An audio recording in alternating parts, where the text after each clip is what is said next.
पे आ जाए तो क्या होता है? ट्रांस। सही ना? तो ये जो मैंने बनाया है ये ट्रांस, तो इसका सिर्फ क्या होगा? एम क्या होगा? एक्स इधर लगा लो, एल लगा लो, इधर क्या कर दो आपका, चाहे नहीं एक्स ही करो और इधर क्या करो? एल। सही। डायगोनल पे क्या आ गया आपका? चेंज हुआ ना? ये सब आप पढ़ चुके हो ऑर्गेनिक में, पहचानना आपको आता है। तो ये सिर्फ ना, यहाँ पे पॉसिबिलिटी क्या कोई और है? घुमा करके देखो, ये 90 एक्स और एल के बीच में कितना डिग्री है? 90 डिग्री। जब सेम लिगेंड के बीच में क्या हो? 90 डिग्री हो, तो क्या होते हैं? वो सिर्फ होते हैं। राइट। अब मुझे बस इतना बता दो, क्या इसके अलावा और कोई पॉसिबिलिटी है? देखो, तुम इसका मिरर इमेज बना सकते हो, वो अलग बात है ना, लेकिन फिर तुम वही बात करोगे, इसको यहाँ घुमाओगे तो यहाँ घूमेगा, घूमता रहेगा ना। दोनों बार चांस दो ही है। चांस क्या है? दो ही। तो ये जो फॉर्मूला तुमको दिखेगा, इसका सिर्फ क्या बनेगा? दो ही ज्योमेट्रिकल आइसोमेरिज्म क्या होगा? एक आपका क्या होगा? सिस, और एक क्या होगा? चार्ज। भैया गलत मत करना, लिख लो, और ये सब आता है एग्जाम में, एक सिस और एक चांस। ठीक।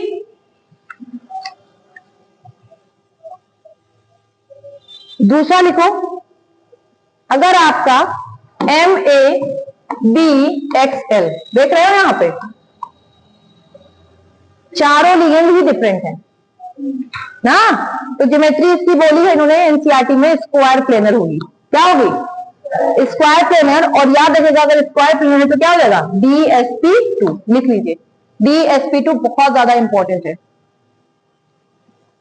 अब आपको एक बात बताओ, मुझे ऐसे देख लो, तुम इधर देखो, इधर चेंज होने के चांसेस बदल गए। एक बार मान लो ए एक्स के साथ आ सकता है ट्रांसफर, तो बी आएगा एल के साथ ना, या हो सकता है ए एक बार किसके साथ आ जाए? एल के साथ आ जाए। तो यहाँ पे दो सेल्स और एक ट्रांस बनने का चांस है। ये बहुत इंपॉर्टेंट है, इस फॉर्मूले को नोट कर लो। ये सारे के सारे हैं क्या? ए बी एक्स और एल, ये सब लोग क्या है? Unidentate ligand. क्या है? Unidentate ligand. और ये क्वेश्चन शायद नीट में डायरेक्ट भी आ चुका है। ऐसे फॉर्मूले पे आपके टोटल 3 बनेंगे। क्या? 3 ज्योमेट्रिकल आइसोमेरिज्म, जिसमें से 2 क्या होगा? सिस, और एक क्या होगा? ट्रांस। वेरी इंपॉर्टेंट, 2 सिस और एक ट्रांस। ड्राइंग आप लोग अकॉर्डिंग टू किसके कर लेंगे? ऑर्गेनिक के अकॉर्डिंग। ठीक, बनाइएगा, इस तरह रख सकते हो, चेंज आपको दिख जाएगा। ठीक, ये बहुत ज्यादा इंपॉर्टेंट है। अगला लिखो, MX2L4, MX2L4।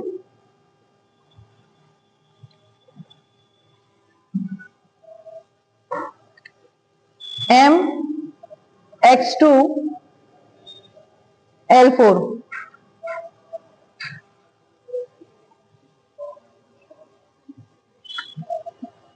क्या बनेगा इसमें? या तो सिस या तो ट्रांस ना। इधर MX2L4 ना। पहली बात ये बता दो, ज्योमेट्री कैसी होगी? ऑक्टाहेड्रल, तो D2sp3 हो सकता है, या फिर sp3d2, डजेंट मैटर, वो आप चेक कर लीजिएगा, डीबीटी से चेक कर लेना। अगर पूछेगा तो, नहीं करे तो क्यों पूछोगे। इसका स्ट्रक्चर बनाना आसान है, सबको पता है। क्या कर लीजिए, खाली एक्स को उठा करके बीच में क्या करना है? चेंज कर देना है। एक्स क्या करना है? चेंज कर देना है। जैसे देखो, एम बना दिए, एक्स यहां लगा दो बस। देखो दोनों कहां पे आ गए? आए ना। और अगला बदल लो आप, इधर इधर, ये एल एल एल एल दिखा ना। अब तुम्हारे पास क्या चांस है चेंज करने का? सब कुछ चेंज नहीं कर सकते हो तुम, खाली एक्स को एल से बदल दो बस। देखो, एक्स को क्या कर सकते हो? एल से चेंज कर सकते हो ना। अब देखो, जिनको सिस ट्रांस नहीं आता वो पहले मुझे बता दे कि सिस ट्रांस भी नहीं आता। पहले तो ये सिस है कि ट्रांस? हाँ, अब असली बात फंसी। भैया ट्रांस है यार, अभी बताया था। 180 डिग्री याद रखो यार, ज्यादा दिमाग में लगाओ ना। हमने इसलिए एंगल बोला था, हमने इसलिए वो कुछ नहीं बोला था, क्योंकि एंगल मेजर करना आसान होता है ना। तो अब बताओ, अगर इसको उठा करके हम यहां कर दें तो गड़बड़ी। एल, अब देखो अगला फिगर सोचो, जस्ट एल को उठाओ, यहाँ एक्स को उठाओ, ये एक्स और ये एल। अब बताओ एंगल बदला कि नहीं बदला? भले 90 नहीं हुआ, इसमें 90 नहीं होगा एंगल, और कोई 90 बोलेगा तो उसे बहुत मारेंगे क्योंकि 90 नहीं हो रहा। कुल मिलाकर के कुछ एंगल हुआ कि नहीं हुआ? सही। तो ध्यान रखना, अब देखो पोजीशन तो बदल गई ना, तो याद रखेगा सिस और ट्रांस की पॉसिबिलिटी है। अब यहीं पे सबसे खास बात, सबसे इंपॉर्टेंट और खास बात, कि अगर आपका क्या है, कॉम्प्लेक्स ऑक्टाहेड्रल है, और आपका इनमें से कोई भी ऐसा लिगेंड है जो कैसा है, बाइडेंटेट है। क्या है? लिगेंड कैसा है? बाइडेंटेट। वहीं पे नोट कर लो। तो सिस कहलाता है क्या? फेशियल, और ट्रांस कहलाता है मेरिडियोनल। ये बहुत इंपॉर्टेंट बात है। सिस क्या कहलाएगा? फेशियल, और ट्रांस कहलाएगा मेरिडियोनल। है वही बात, बस सिस क्या कहलाएगा? फेशियल। फेशियल का मतलब होता है फेस पे बनना, ठीक है, और ट्रांस क्या कहलाएगा? मेरिडियोनल। ऑक्टाहेड्रल में पूछा गया क्वेश्चन है ये, ठीक। एग्जाम्पल डाल के कर लो जरा, एग्जाम्पल इसका हम जरूर कराएंगे। लिखो CO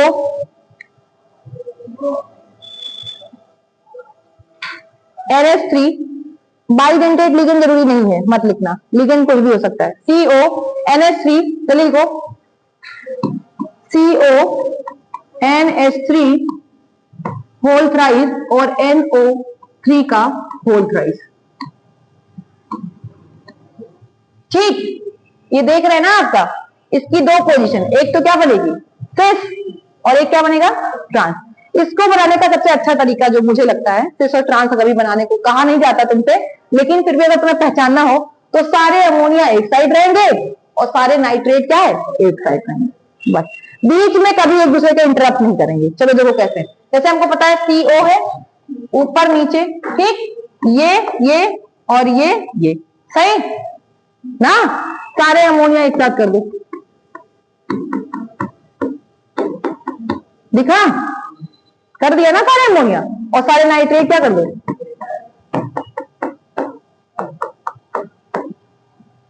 सही दिखा कि नहीं? तो ये है आपका सिस वाला पार्ट। कौन सा है? सिस। सही बात। आप सुनो, इसको फेशियल भी कहते हैं। क्यों कहते हैं? क्योंकि ये जो तीन आप देख रहे हैं ना, ये तीन मिलकर के क्या करते हैं? ट्रायंगल बनाते हैं, एक प्रॉपर ट्रायंगल सेम उससे बना हुआ। इसीलिए सिस वाले को हम क्या कहते हैं? फेशियल। कंपेयर किया गया है, क्वेश्चन आ चुका है, लिख लो। इसको कहते हैं फेशियल। चलिए इसको पहले इतना, फेशियल। जब तीन एक साथ है यानी ट्रायंगल बन रहा है तो वो क्या होगा? फेशियल। और अगर यहीं पे क्या कर दें हम, करो पहले इतना करो, फेशियल और मेरिडियोनल आपसे पूछा गया क्वेश्चन है ना, फेशियल और मेरिडियोनल आपसे क्या है? पूछा गया क्वेश्चन है।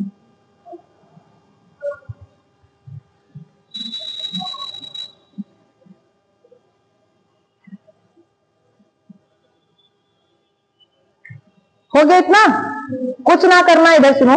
इनमें से मान लो इस नाइट्रेट को उठा लो, जस्ट सपोज दैट, और अमोनिया यहां लगा दो, और नाइट्रेट को कहां पहुंचा दो? यहां। देखो मैं यहीं पे चेंज कर दे रही हूँ भैया, यार इरेज कर दो, उठ जाओ।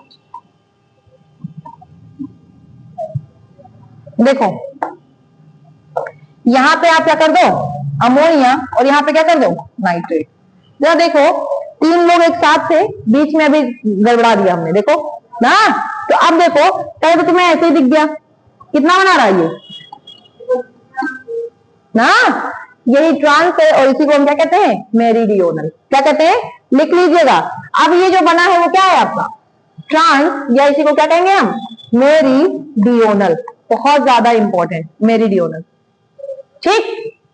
बेटा पहचान लेना, गलत मत करना। अगर तुमसे सिर्फ कुछ आसान है तो जैसे बहुत टफ मत सोचो, इजी सोचो। तीनों एक साथ तो सिस यानी फेशियल, अगर बीच में कोई एक है जो डिस्टर्ब कर रहा है अगल बगल, तो वो क्या देगा?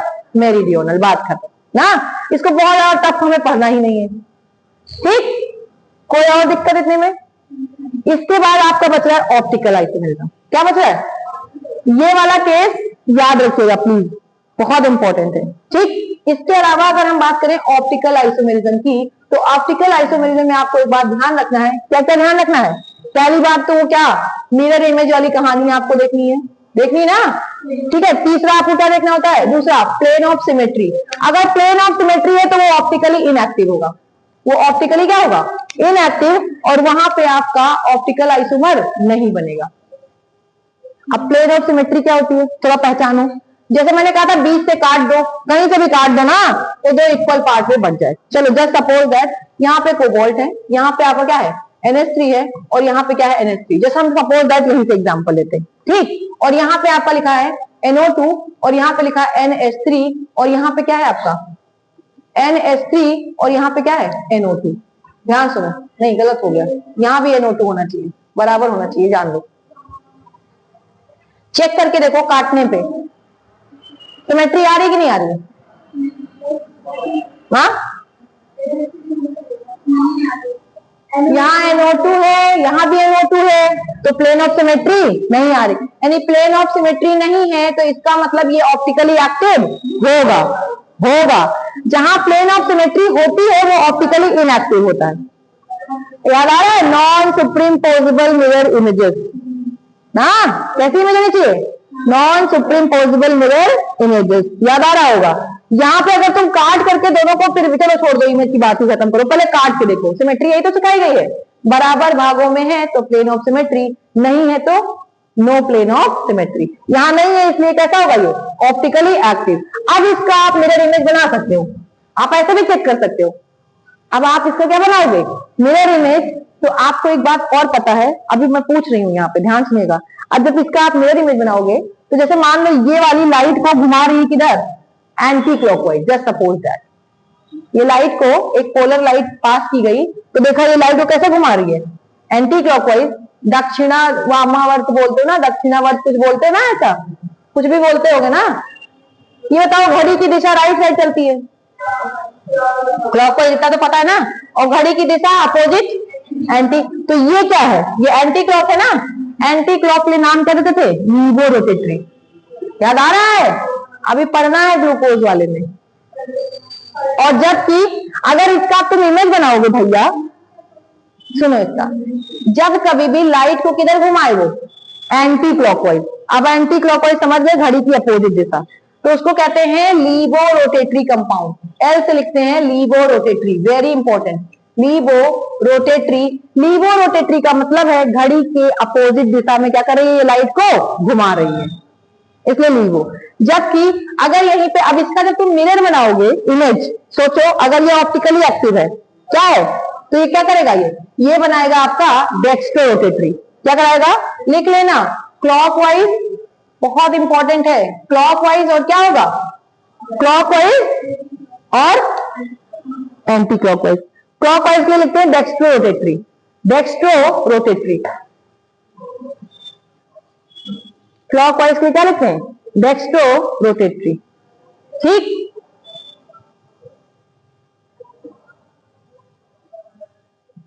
पहले आप प्लेन ऑफ सिमेट्री चेक करना, आपका आंसर आ जाएगा। फिगर ड्रॉ करना और क्या चेक कर लेना, प्लेन ऑफ सिमेट्री है कि नहीं। अच्छा बताइए कौन सा फॉर्म है, ये कौन सा फॉर्म है, ट्रांस वाला है मेरिडियोनल, ये मेरिडियोनल ही तो है। अगर इसी का सिर्फ बनाए तो तब भी नहीं होगा, एक तरफ अमोनिया है एक तरफ नाइट्रेट है, हो ही नहीं सकता। जस्ट सपोज दैट कोई ऐसा कंपाउंड है, देखो जो सारे लिगेंड सेम है, ए, सारे लिगेंड क्या हो जाए। अब बताओ, अब क्या ये बनाएगा optical isomer, plane of symmetry आ गई, नहीं बनाएगा, ऐसे ही नहीं बनाएगा, सही। तो थोड़ा आगे चेक कर लेना। अगला सोचो, अगर यहाँ पे बी है और यहाँ पे भी बी है, ठीक, और अब बनाएगा कि नहीं बनाएगा, नहीं बनाएगा। इधर से काट दो ना, काट दो, ये देखो प्लेन ऑफ सिमेट्री, देखने का तरीका बदलो, नजरिया बदलो, हमेशा यही ना काटना, हम ये इसीलिए इस बार हमने यहाँ दिया। काटने का मतलब है बराबर से काटना, चारों तरफ से चेक करना है तुमको। प्लेन ऑफ सिमेट्री बायोलॉजी में भी है, मुझे याद आ रहा है, एनिमल किंगडम ना, प्लांट में जाइगोमॉर्फिक और ऐसे ऐसे करके ना, पता नहीं, हाँ एग्जैक्टली, छोड़ो बात खत्म करते हैं, बहुत गंदा शब्द है बायोलॉजी। प्लांट, मुझे प्लांट तो बहुत गुस्सा देता है। चलो इधर आ जाओ, ठीक, वाह क्या बात है। इधर सुनो, कहीं से भी काट के देखना है तुमको, यार दिमाग में लगाना कि बस मैम ने तो सीधा ही कटवा लो, सीधा ही काटो, इधर से काटो, ये सेम आ रहे हैं, ठीक है। यानी एक बात ये भी है कि अगर हम तुमसे फॉर्मूला लिख दें A4 और B2 और लिगेंड कैसे है यूनिडेंटेड, भाई सिंगल सिंगल बॉन्ड में तो बना रहे हैं, लिगेंड कैसे है यूनिडेंटेड, तो इसमें ऑप्टिकल आइसोमर हो सकता है, हो भी सकता है और नहीं भी। नहीं वाला केस अभी छोड़ दो, पर तुम हो सकता है वो याद रखना, क्योंकि यहां सिमेट्री दिख रही है। गड़बड़ाते बहुत हो तुम लोग। सिस और ट्रांस होगा कि नहीं होगा इसमें, सिस और ट्रांस होगा कि नहीं होगा? वो तो होगा ही होगा, सही। तो याद रखना, अभी कोई नो ऐसे नहीं बोलेगा, प्लेन ऑफ सिमेट्री नहीं है ना, ऑप्टिकल आइसोमर नहीं होगा, सॉरी प्लेन ऑफ सिमेट्री है। जब देखो, अच्छा एक चीज और, स्टीरियो आइसोमर कैसे निकालते हैं? Total geometrical isomer plus optical isomer, ठीक है। मान लो ये नहीं है तो ये तो होगा ही होगा, जो है अगर एक भी है तो वो स्टीरियो एक्टिव होगा, ठीक है। आपकी एनसीईआरटी में सिर्फ 2 दिए हैं, केस ए दिया है, या तो 0-0 वाले दिए जिसमें होगा ही होगा नहीं, या तो ऐसा फॉर्मूला दिया है कि 2-2, बस याद रख लेना। अगर तुमसे कभी भी टोटल स्टीरियो आइसोमर पूछे तो तुम्हारी एनसीईआरटी में सिर्फ अब यही में से याद रखना कोड वर्ड, तीसरा दिया ही नहीं है।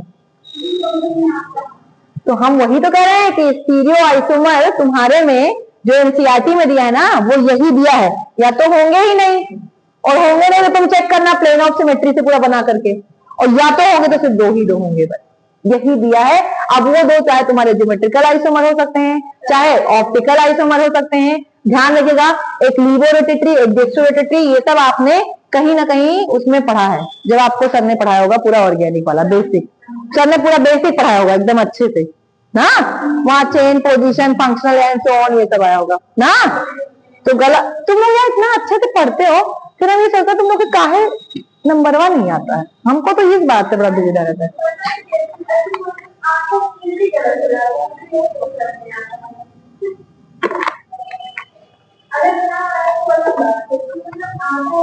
वही तो हम भी कह रहे हैं, जैसे ना है तो हम मान ले कि तुम लोग हाँ बिल्कुल बेकार हो, ना लायक हो, लेकिन पता चला आ रहा है तब दिक्कत है। एक सेकेंड, एक दिन हमने आपको सिनर्जिक बॉन्डिंग पढ़ाई थी ना, याद है ना, मेटल कार्बोनिल वाली। पाई स्टार में क्या होता है, इलेक्ट्रॉन की बैक बॉन्डिंग हो जाती है, याद आ रहा है ना।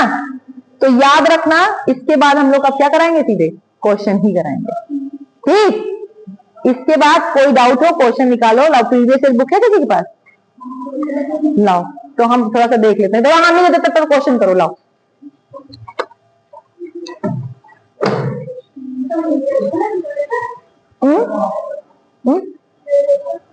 क्या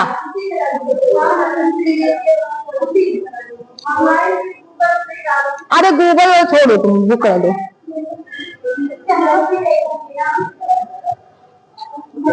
पहले हम जो दे रहे हैं वो क्वेश्चन करो।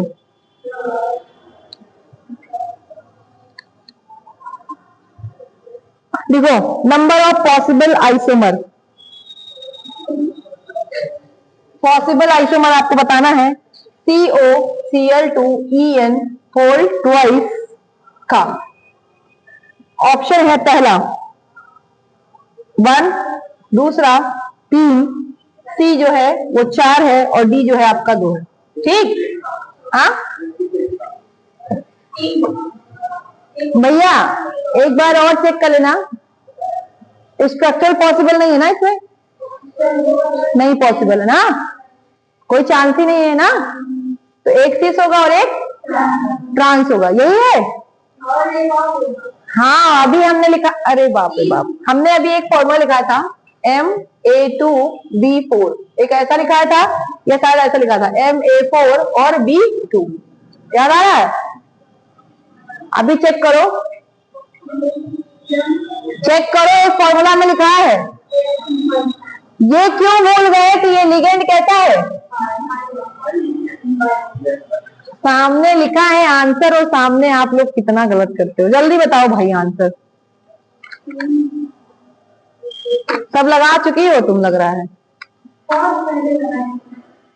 अभी देखो इस फॉर्मूले को फिट बिठाओ, काहे गड़बड़ा रहे हो? ये लिगेंड कैसा है आपका? तो ये 4 ही तो बनाएगा बॉन्ड ना। इसका जरा स्ट्रक्चर बनाओ, तो स्ट्रक्चर बनाओ जरा। कोबाल्ट, सही। बीच में क्या लगा दे इधर, Cl, Cl लगा दिया, मान लो हम मान लो ट्रांस वाला बना रहे हैं, और इधर दो जगह से देगा ना En, और इधर सुंदर सा बना लेना, ऐसे दिखाते हैं रिंग ना। ये क्या है आपका, ये पहले है क्या, ये ट्रांस है। अब एक काम और करो, इसको उठाके यहां करो और क्लोरीन को उठाके नीचे करो, करके देखो तो सिस बनेगा। फिर उसको भी उठा लाना वापस से, तो ट्रांस नहीं बन जाएगा। ये फॉर्मूला देखो एनसीईआरटी जो दिया है वो कसम खाए हैं नीट वाले कि उससे बाहर तुमको नहीं देंगे, लेकिन हम ये कसम खाए कि हम क्वेश्चन हमेशा दिमाग से देंगे, ठीक है। और तुम लोगों ने यहीं पे धोखा खाया, इसीलिए हमने इसको दिया था En। दो कैसे, चार, और अभी फॉर्मूला देखो क्या लिखा है, Ma2B4 कितना, दो से और एक ट्रांस, यानी कितना बनेगा, 3। और कोई स्ट्रक्चरल आइसोमर है यहाँ पे, मान लो इसी में क्वेश्चन आता है कि इसमें कितने स्ट्रक्चरल आइसोमर होंगे, 0, कोई चांस ही नहीं है। देखो स्ट्रक्चर में याद करो, ना लिंकेज बन रहा है, ना कोऑर्डिनेशन बन रहा है, ना सॉल्वेट बन रहा है, ना ही आपका और क्या बचा, आयोनाइजेशन, कोई नहीं बन रहा है ना। चलो अगला लिखो क्वेश्चन, ये देखो मैचिंग वाला है, मैचिंग वाला क्वेश्चन सबसे इजी होता है। पूछा है कोऑर्डिनेशन नंबर ऑफ, बहुत अच्छा क्वेश्चन है, वेरी गुड। तुम लोग आंसर नहीं बताओगे तो मारे जाओगे, क्योंकि यार ये तो पढ़ाए तो ये तो बता दोगे तुरंत तुरंत, जैसे जब कुछ तुरंत आ तुम तुरंत बताते हो, लेकिन आप तुम लोग जो पुराना है थोड़ा पूछ रहे हो कि तुम लोग को दिमाग में काम कर रहा है कि नहीं। लिखो कोऑर्डिनेशन नंबर बताना है आपको निकेल का, ठीक है, C2O4 होल थ्राइस, और आपका क्या है -4, बताओ कोऑर्डिनेशन नंबर कितना होगा।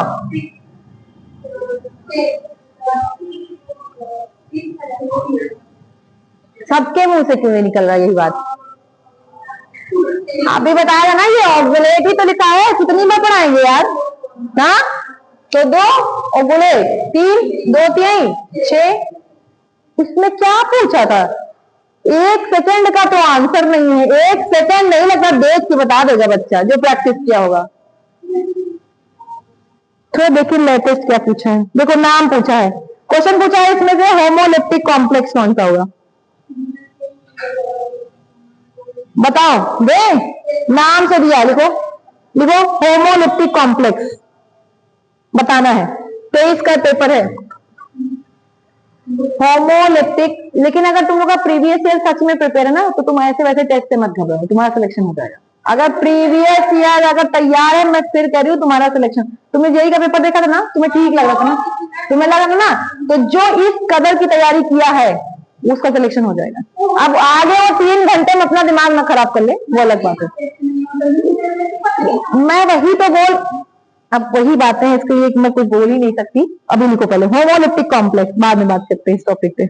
लिखो पहला ऑप्शन है पेंटाएमीन, पेंटाएमीन कार्बोनेटो कोबाल्ट।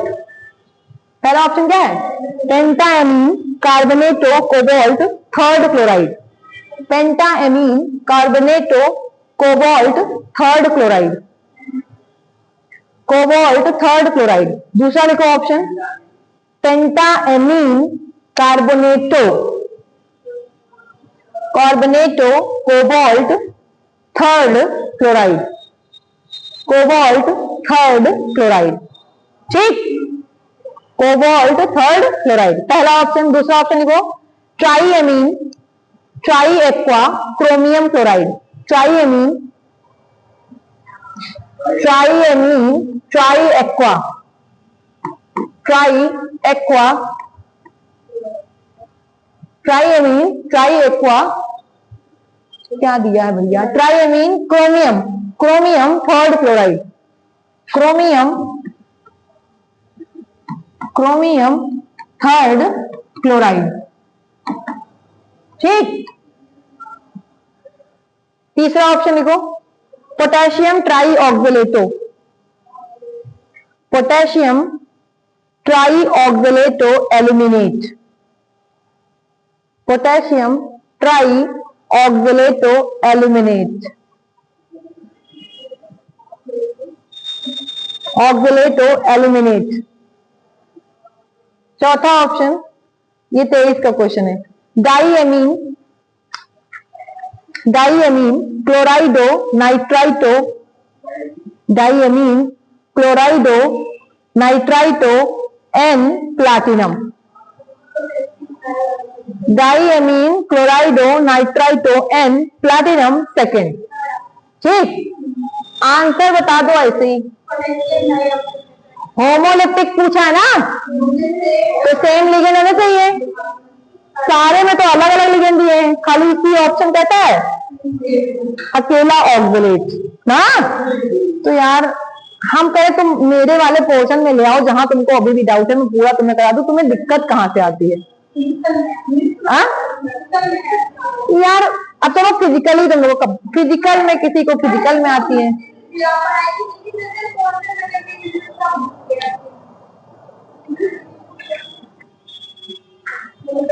चलो बताओ, क्वेश्चन लिखो। आपको बताना है मैग्नेटिक मोमेंट का ऑर्डर, आपको बताना है मैग्नेटिक मोमेंट का ऑर्डर। लिखो मैग्नेटिक मोमेंट का ऑर्डर। ऑप्शन है आपके पास टाइटेनियम, क्रोमियम, मैग्नीज और vanadium. Titanium, chromium, chromium, manganese और वेनेडियम। टाइटेनियम, क्रोमियम, मैग्नीज और वेनेडियम। टाइटेनियम, क्रोमियम और मैग्नीज और वेनेडियम। इनमें आपको बताना है मैग्नेटिक मोमेंट का बढ़ता हुआ ऑर्डर। क्या बताना है? मैग्नेटिक मोमेंट का क्या बढ़ता हुआ ऑर्डर। मैग्नेटिक मोमेंट निकालने के लिए फॉर्मूला हमने आपको सजेस्ट किया था, क्या? म्यू बराबर under root N N plus two. क्या था? N N plus two. N जहां पे क्या था आपका? N is the number of unpaired electron. जल्दी बताओ, चलो चेक करो। सबसे पहले इसके लिए यही पता है कि अनपेयर्ड इलेक्ट्रॉन कितने हैं ना। तो आपको पता है टाइटेनियम का इलेक्ट्रॉनिक कॉन्फ़िगरेशन बताओ जल्दी से। एस को छोड़ो, एस को छोड़ो, डी पे पता चलो। डी क्या हो जाएगा? D2 हो जाएगा। वेनेडियम का कितना होता है? D3 होता है, सही। और इसका क्या होता है? D5 होता है। और इसका भी क्या होता है? D5। अब बताओ,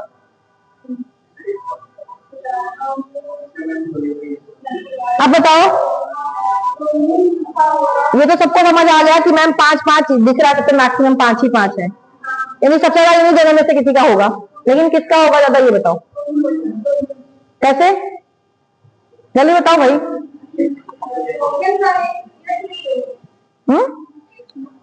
ऐसे और जोड़ा जाएगा? ऐसा तो हमने आज तक सुना नहीं कि जोड़ा जाता है।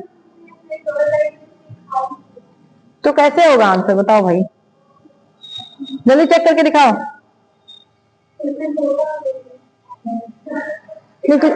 सही क्रोमियम का ही लिखो, सही कह रहे हो, लिखो। लेकिन इसका कारण ये नहीं होता, इसका कारण होता है जब ये आयोनाइज होते हैं ना। सुनो, इसका कारण क्या होता है, जैसे कारण पूछे कभी भी, तो जब ये आयोनाइज होते हैं, आयोनाइज समझते हैं ना, चार्ज बनाते हैं, यानी कि जब इनके ऊपर ऑक्सीडेशन नंबर आता है तब देखा जाता है कि ये हर एक सिस्टम में फिट बैठता है, इस वजह से देखा जाता है। लिख लीजिए, आंसर लिखिए। सबसे ज्यादा कौन स्टेबल है, और सबसे ज्यादा कौन होगा? क्रोमियम, फिर Mn, और फिर आपको पता है वेनेडियम और फिर टाइटेनियम।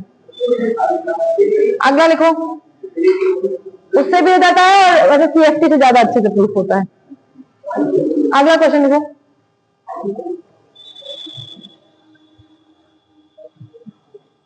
क्या ही कराए, तब तुम लोग को आ ही रहा है, अभी तो आ रहा है। क्या है बताओ, लाओ भैया। DNA ब्लॉक का इलेक्ट्रॉनिक कॉन्फ़िगरेशन कर लेना। हाँ क्या बताओ।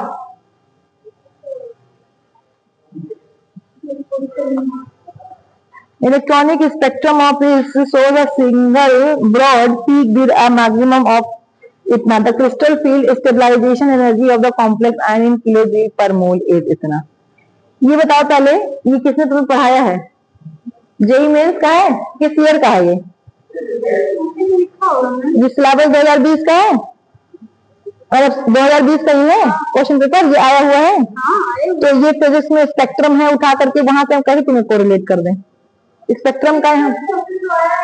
तो जेई में आया मेन, तो वही तो कह रहे, जैसे एक लिमिट है सिलेबस की, ठीक है तुम जो सब कह रही हो सही है, लेकिन जो तुमने कहा जेई मेन से कैसे आ सकता है, तुम्हारे में स्पेक्ट्रम का वो सीएफएससी से रिलेशन नहीं है।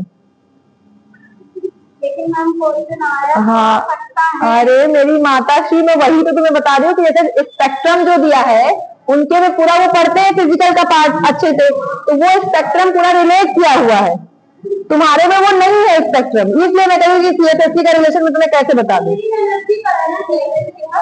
हाँ मैं भी देखी हूँ, लेकिन यहाँ पर हो ना, इसके साथ स्पेक्ट्रम भी तो दिया हुआ है। तो लेकिन मैम एक काम कर सकती है, वेवलेंथ से निकाल सकती है, वेवलेंथ करो, वेवलेंथ का यूज करो, तो लंबा जाएगा क्वेश्चन, निकालना पड़ेगा, निकल जाएगा लेकिन थोड़ा मेहनत करना पड़ेगा। एक यही क्वेश्चन और कोई है इसको तो जाएगा, क्योंकि उसमें लगेगा पूरा बहुत मेथड। अच्छा क्वेश्चन है, मैं देख ले रही हूँ, थोड़ा टाइम लगेगा।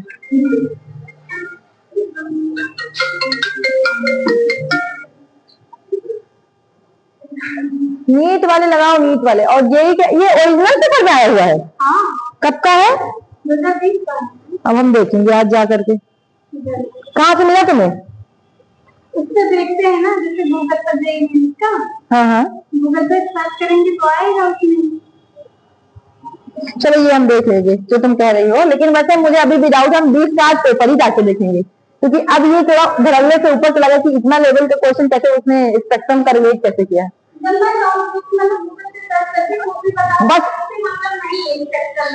हाँ, बस उसका एक लॉजिक हो सकता है कि आपको दिया हुआ है इन्होंने वेवलेंथ, जैसे ये दिया ना सेंटीमीटर इनवर्स, तो ये आपका वेव नंबर है, जैसे आप वेव नंबर पढ़े हो ना, अब ये को रिलेट करेगा सेकेंड चैप्टर से।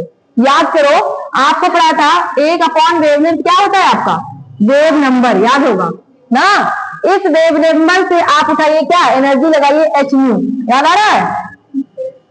एच न्यू लगा सकते हैं ना यहाँ पे, और यही आपको पता है सारी एनर्जी होती है, यही एनर्जी जाएगी आपके घूम फिर करके, यही तो जाएगी। इस एनर्जी से पहले आप एनर्जी निकालो यहाँ पे बैठ करके, आई बात समझ में? अब देखो यहाँ पे एच और ये क्या लगा सी बाई लेमडा, सही। यहाँ पे एच आपको पता ही है, एच एच ही रखो ना। सी आपको पता है सी क्या होता है 3 × 10⁸, और लेमडा आपका दिया हुआ है, देखो 1/लेमडा की वैल्यू दी हुई है, कितनी दी है, बस ये सेंटीमीटर में है। तो जो एनर्जी यही लग के आएगी उसको पर मोल से क्या करना, डिवाइड कर देना, वही सीएफएससी आएगा, लगेगा यही अप्रोच। जैसे मैंने आपको उस दिन जब कलर पढ़ाया था, याद करिए, तो मैंने कहा था कलर आपको इसी से सोचना है, एटम्यू से ही सोचना है, याद आ रहा है? इसी में तो वेवलेंथ था। उन्होंने जो डाटा दिया स्पेक्ट्रम का, उन्होंने दिया है आपका 2300 क्या दिया है, सेंटीमीटर इनवर्स। अब ये सेंटीमीटर इनवर्स का मतलब क्या हो गया, वेव नंबर, याद करो, क्योंकि आपकी एनसीईआरटी में दिया है वेव नंबर की यूनिट क्या होती है, सेंटीमीटर इनवर्स होती है ना, तो वेव नंबर यही होता है। लेकिन अब ये सेंटीमीटर में आया है, इसको कितने में डालना, पहले मीटर में, क्योंकि वहां सब कुछ कितने है, मीटर में, तो जाके रखना आ जाएगा, वही सीएसएससी होगा, ठीक, रख लेना एक बार।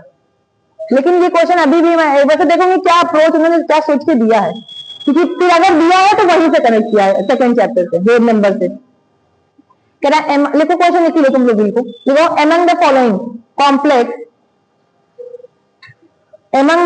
Complex which show 0 CFSE,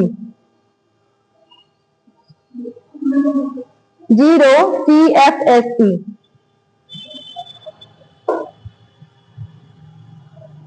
option है आपके पास, अरे तो और आसान है, लिखो Rn+2, सॉरी Rn+3, इससे पहचानो 0 CFSE, 0 crystal field splitting energy, लिखो Rn+3। दूसरा है कोबाल्ट+2, तीसरा है कोबाल्ट+3, और चौथा है आपका क्या, Mn+3। क्या है, Mn+3। फिर से सुन लीजिएगा, Rn+3, दूसरा है कोबाल्ट+2, तीसरा है कोबाल्ट+3, और चौथा है आपका क्या, Mn+3। सुनो ध्यान से, सीएफएससी के लिए एक फॉर्मूला लगता है, जब मैंने आपको, अब थोड़ा सुन ही लो, जैसे इसने पूछा तो यहाँ सुनना, कॉम्प्लेक्स सारे कैसे दिए हैं, ऑक्टाहेड्रल, क्योंकि सबके साथ लिगेंड लगा है H2O6, लिख लीजिएगा, H2O क्या लगा है 6 ही लगा, यानी कॉम्प्लेक्स क्या होगा आपका? ऑक्टाहेड्रल। ऑक्टाहेड्रल की स्प्लिटिंग में मैंने आपको सिखाया था, इधर याद आया है? यही सिखाया था आपको स्प्लिटिंग। यहाँ पे मैंने कहा था 0.4, ये सही, ऊपर का 0.6 था, सॉरी, और नीचे क्या था? 0.4 ऑफ ऑक्टाहेड्रल। यहाँ माइनस और यहाँ प्लस। याद आ रहा है इतना? अब इसमें पानी है तो सारे लिगेंड कैसे होंगे? Week ligand. वीक तो सिखाया था। चलो चेक करो, Rn+3 में कितने इलेक्ट्रॉन आएंगे पहले बताओ। Rn+3 में डी में कितने इलेक्ट्रॉन आएंगे? अब इसके लिए आप जल्दी बताओ। Rn में कितना होता है? 3d6 और 4s2, 3 इलेक्ट्रॉन निकालो, क्या आएगा? 3d5। आया कि नहीं आया? 3d5 ही आया, 3 निकल गया, सही। एक यहाँ, एक यहाँ, एक यहाँ और एक यहाँ, सही। 4 ही तो आया, वीक है एकदम आराम से। 4 है कि 5? 5 है, सॉरी 5 कर लो, सही। जरा चेक करो, आपको क्या करना होता है? इन इलेक्ट्रॉन्स को इन एनर्जी से क्या करना होता है? मल्टीप्लाई करना होता है। इन इलेक्ट्रॉन्स को इन एनर्जी से क्या करना होता है? मल्टीप्लाई। तो इधर मल्टीप्लाई करो, माइनस 0.4 इंटू कितना आ जाएगा? 3। कितना आ गया आंसर? माइनस का 1.2 आया। और यहां पे चेक करो तो कितना आ गया? प्लस का 1.2 आया कि नहीं आया? आप देखो, पहली बात तो ये होती कि अगर ये दोनों बराबर है, इसका मतलब टोटल CFSE 0 ही होगी। भाई जितना ये बढ़ रहा है उतना ही ये घट रहा है। और इसका सबसे अच्छा तरीका होता है नेट CFSE निकालने के लिए फॉर्मूला लगता है। अगर आपको CFSE निकालना है तो इसका फॉर्मूला होता है क्या? इसका सम, यानी कि जो मान लो नीचे वाली की एनर्जी E1 मान लेते हैं, और प्लस इसका E2 का सम, E1 प्लस E2 जो आएगा वही आंसर होगा। E1 कितना है आपका? माइनस का 1.2 ऑफ CFSE है कि नहीं, और ऊपर कितना है? प्लस का 1.2 ऑफ CFSE। चेक कर लो, कैंसिल हो जाएगा, आंसर क्या जाएगा? 0। तो इसी का आंसर क्या जाएगा? 0। ये फॉर्मूला होता है बस।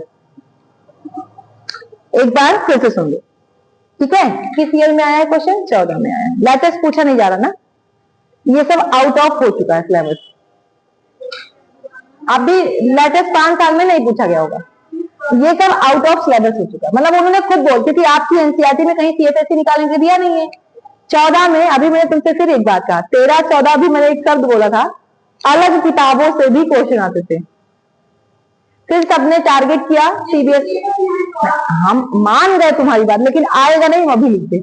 आएगा नहीं, हम अभी लिख दे। कहो तुम जहां कहो वहां लिख दे। हम ये नहीं कर, हमने क्या कहा? ज्ञान नहीं, सिलेक्शन ओरिएंटेड की मैं बात कर रही हूँ। मुझे ये नहीं करी कि पढ़ो नहीं, हमने तुम्हें देखो बता दिया, तुम क्वेश्चन लेके आए, उसमें कोई दिक्कत नहीं। लेकिन जैसे कुछ चीजें अभी क्या है, चेंज होती जा रही ना आपकी, एडिशन हम लोग देखते रहते हैं।